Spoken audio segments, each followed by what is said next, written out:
ايام ما كانت لسه طفله صغيره في الهدى والنور. كانت حاجه كده بسيطه ورقيقه وكانت هاديه قوي قوي. وبعد كده انا سبت الهدى والنور، طبعا كانت جايه لي بلهفه قوي، كانت على طول معايا، فعلا تستحق الشهاده. يعني هي كانت شخصيه مختلفه، شخصيه متميزه، انا عارفاها وعارفه اخواتها، بس هي حاجه مختلفه حتى عن كل البنات. كانت كانها المحور بتاع الفصل، عمرها ما اختلفت مع حد، وعمرها ما زعلت مع حد، وعمرها ما زعلت حد، بالعكس متبنيه البنات كلهم. يعني كانها هي كانت كبيره عن سنها. يعني هاله طالبه اولى ثانوي، لكن تتعاملي معاها كانت بتتعاملي مع واحده كبيره معديه الجامعه يعني، وكانت بتتعامل مع البنات من المنطق ده. كان دايما لو في اي مشكله او حاجه في الفصل كانت هي اللي ممكن تتدخل وتحل وتصالح، لدرجه البنات كانوا مره قالوا يعملوا حاجه زي برلمان في الفصل كده عشان اي مشكله يناقشوها مع بعض. كانت اللي تعمل الميزان وتحسم وتخلص كانت وكانوا البنات يعني هي هاله كانت متميزه بضحكتها، يعني معروفه موضوع ضحكه هاله ده، تقولي بس هاله يقول لك ضحكه هاله. فكان اي مشكله هي مجرد مع ضحكتها خلاص المشكله خلصت خالص. وبراءه كده كانت غريبه قوي، ده شهيد ماشي على الارض، يعني مش بنت طبيعيه ممكن تعمل حاجات كانت بتعملها دي او تتكلم بالطريقه دي. كتير تحس انت بتتعامل مع واحده ناضجه قوي، واحده عاقله قوي، واحده فاهمه قوي قوي. الدفعه بتاعت الفصل ده كنت انا دايما اقول لهم في يوم من الايام هكون انا فخوره قوي ان انا درست لها، يعني هيطلع منها ناس شهيده. اول واحده طلعت مشهوره هناك، فكانت تقعد تقول ايوه مس بقى وبخليه امضي لك. هلا انا عمري في حياتي ما عيطت على حد وانا بكيت زي هاله. انا قعدت 3 ايام مش عارفه ابطل غصب عني، رغم ان فرحانه ان هي شهيده، وانا شفتها في الرؤيه تاني يوم على طول، يعني ليله ما استشهدت انا شفتها انها صاحيه، واحنا معانا كان زميل لنا بنحسبه يعني المسرحيين الاستاذ عبد الوهاب، كان موجه انجليزي. فانا شفته ان هو في الرؤيه وان هي معاهم، وانا بقول لهم يا الله ده صاحيه ما ماتتش. فان شاء الله احنا بنحسبها من الشهداء، وهي كسبت، هي فازت، احنا اللي خسرنا. وهي دمها في رقبه كل اللي فوت واللي بايع واللي ساعد واللي وافق على اللي بيحصل. وان شاء الله دمها مش هيروح هدر اللي كان فخور او ان هو قتلها. كفايه ان هو عبره لمن يعتبر دلوقتي، لكن ده مش كفايه بالنسبه لنا. دم هاله مش عمره هيروح طول مش الشرعيه مش موجوده، وطول ما حق الشهداء ما رجعش.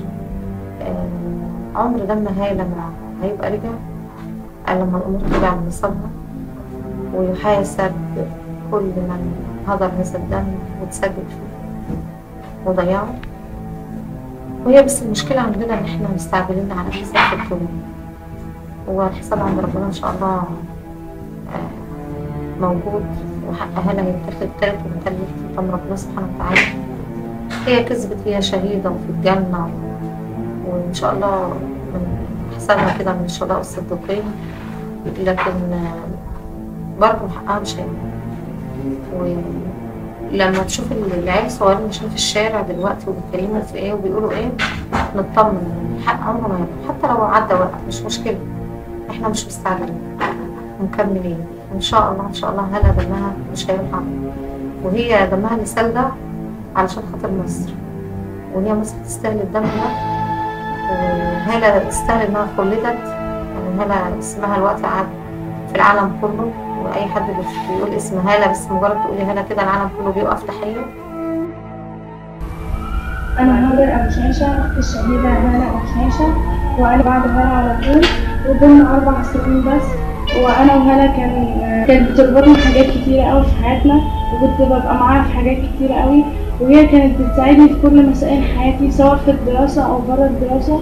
كانت بتساعدني بشكل كبير قوي في الدراسه، حتى كنا في ليله امتحان اخر السنه، وبعدين كانت صعبت عليا مساله قوي ومعرفتش احلها، فرحت لها وقلت لها انا مش عارفه احل المساله دي، وعلى طول جابت لي الحل وفهمتهولي، والحمد لله رحت الامتحان جات لي المساله دي وحلتها، ورجعت لها فرحانه قوي، وقلت لها المساله جات لي في الامتحان.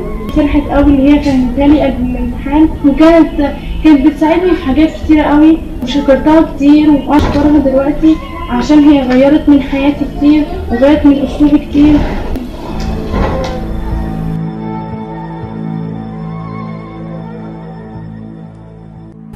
أنا إسراء توأم الشهيدة زي ما بيقولوا. الفترة الأخيرة لنا 2 سنين، يعني كنا أكتر من الإخوات مش أصحاب عاديين. في كل حته تلاقينا مع بعض. الناس لما كانوا يشوفوني من غيرها هي فين هاله، ولو شافوها من غيري برضه فين اسراء. ما نعملش حاجه من غير بعض ابدا. هاله طبعا يعني احسن واحده في الدنيا، ممكن حد يتصاحب عليها مش هلاقي زيها ابدا.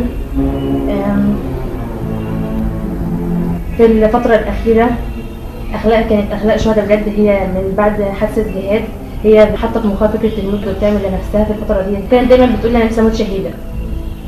هي قعدت تقول احنا لو متنا احنا عارفه ان احنا نموت شهداء بعد ما كانت بتنزل مظاهرات ومسيرات. انا عارفه دلوقتي هي سابتني لوحدي، طبعا ده مأثر عليا جامد. عارفه دلوقتي احنا كان احسن مننا كتير، فبقول لها تستناني في الجنه ان شاء الله. بس انا دايما هفضل فاكراها وهدعي لها يا رب يجمعني بيها في جنتي.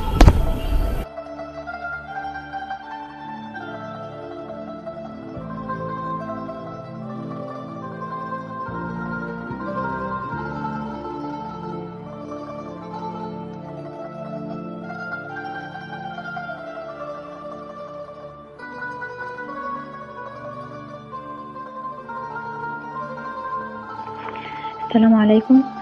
أنا طالبة في ثالثة ثانوي مدرسة الثانوية الجديدة بنات في المنصورة. كنت زميلة هالة، قضينا مع بعض أوقات كتيرة جدا في المدرسة، كانت معايا في المدرسة. طبعا مهما حاولت أتكلم عن هالة وصفاتها مش هقدر أوصف فيها أي حاجة، الله يرحمها يا رب. فعلا يعني كانت تستحق الشهادة، فعلا دي اللي ربنا يختارها إنها تستشهد فعلا. كانت من البنات، من أروع البنات فعلا قابلتهم، ومن أرق وأحن وأكثر خلقا فعلا من البنات دي. ما شاء الله عليها. كانت محبوبة جدا في الفصل وبين المدرسين. كانت كل الناس بتحبها، يعني سبحان الله عمرها ما زعلت حد، وكانت جدعة جدا. كانت أي بنت لو قصدتها في أي حاجة كانت على طول توافق وتقول وماله ومش أي مشكلة وتساعدنا.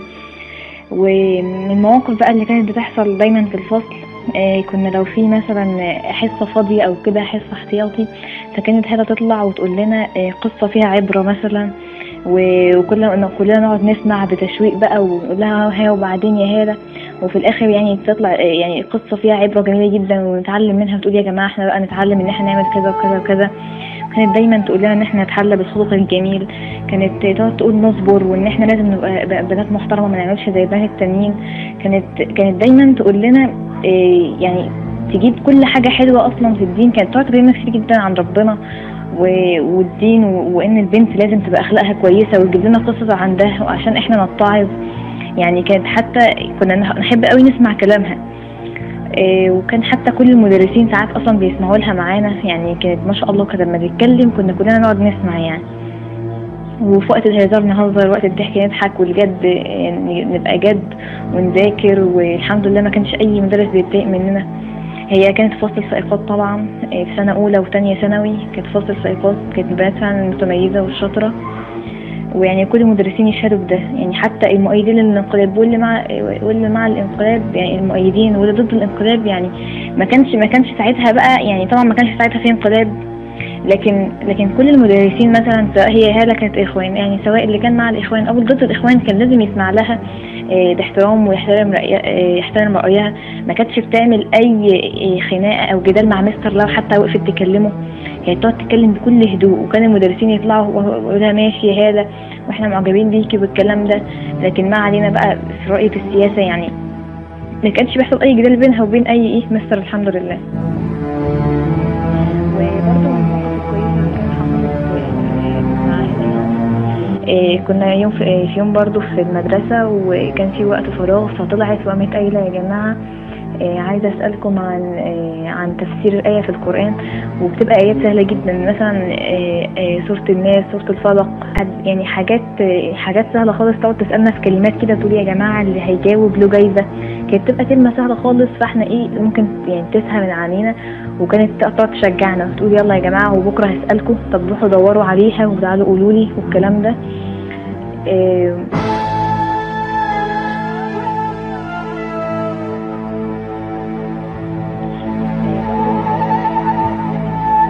كانت اخر مره شفت فيها هاله الله يرحمها. اما انا كنت خارجه في مره معديه من قدام القريه الاولمبيه هنا، يقفوا فيه يعني، او المؤيدين كانوا بيقفوا فيه ساعتها علشان الهتاف والكلام ده. فانا كنت خارجه انا واصحابي من المطعم عادي، وانا مش اخواني يعني، فانا كنتش اعرف اصلا ان في مسيرات وكده. فكنت خارجه المطعم انا واصحابي في المنطقه دي، فلقيتهم واقفين، فقلنا انا واصحابي نروح نبص عليهم نشوف هما بيعملوا ايه، ونقف مثلا نسلم على اصحابنا ونمشي. ففعلا وانا واقفه هناك سبحان الله مع المظاهره وبنهتف وكده، فلقيت هاله جايه تسلم عليا. سلمت عليها، طبعا كانت وحشاني جدا لان كنا ساعتها في الاجازه وبقالي فتره ما شفتهاش. قلت لها ازيك يا هاله عامله ايه؟ قالت لي كويسه. بقول لها انت فعلا كنت في رابعه؟ كنت سمعت انها في رابعه. قالت لي ايوه طبعا، ده المكان هناك رائع يعني، ده انا كان نفسي اقعد هناك على طول، بس بابا قال لي روحي عشان انت تعبانه. اصلا بابا كان رافض ان انا اروح، بس انا رحت. بعدين بقول لها طب يا حبيبتي الحمد لله على السلامه وربنا معاكم، وان شاء الله ربنا ينصركم والحق باذن الله هيبان. بعدين بقول لها بس خلي بالك على نفسك يا هاله لحسن بيقولوا في بلطجيه. فبعدين بتقول لي قامت قايله لي انا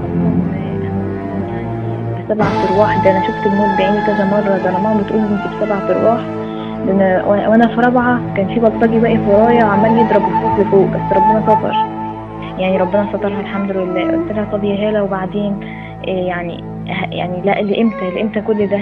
قامت قايله انا مش هبطل اروح الا لغايه ما اموت. يعني اقسم بالله الكلام ده طلع منها، قالت انا مش هبطل اروح الا لغايه ما الحق يبان يا اما اموت. فعلا يعني الله يرحمه الله يرحمه.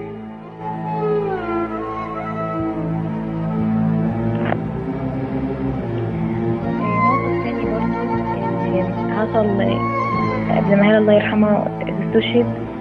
اما كانت بتكلم واحده صاحبتي على الشات على الفيس والكلام ده، كان ساعتها بعد احداث جهاد موسى اللي طبعا معروف في الحادثه بتاعتها اللي حصلت عندنا في جامعه المنصوره.